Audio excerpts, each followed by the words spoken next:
As some of us might have learned on Tuesday in the Bible study, the name that God gives to Moses is I am who I am.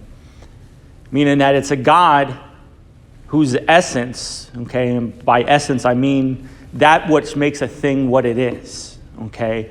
What makes God who God is? What makes God God?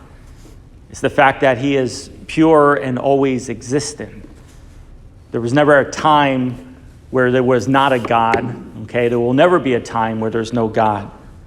All right, God always is, and always in the present.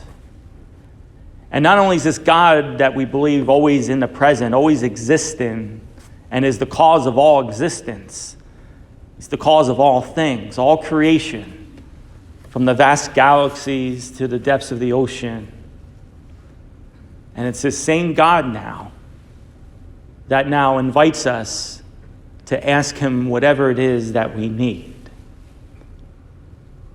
And I think that's where the first place is when we go and we petition to God, we meditate first and foremost on what I just said about the all-powerful, almighty, all-existing God, whose only limit to him, the only limit that he has is his very word. He cannot contradict himself.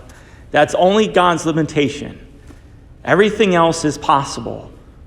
Study that, meditate on that before you ask. Because I think what we do is, when we ask, we take our limitations and we apply it to God. We decide in our minds what is possible by our own limits and our own standards. And so then we limit ourselves in what we ask of God. We don't ask for the impossible, but I think we should, and we should ask more often. And we should always ask a lot from God. But not only is it a God that's always existent, a God that is all-powerful, but also in today's gospel reading, it's a God who is a father.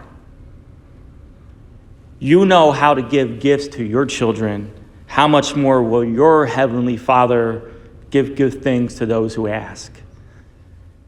And so now the all-existing God, all-powerful God now becomes very intimate and personal. We're just not asking an intimate being, we're asking a father who desires to give good things to his children. Something to always focus and meditate on before you're asking. He's all powerful, he's all loving. And only if we dare and have the boldness to ask, and ask God a lot, we'll find out that he's a father that's also willing to give. May God bless you.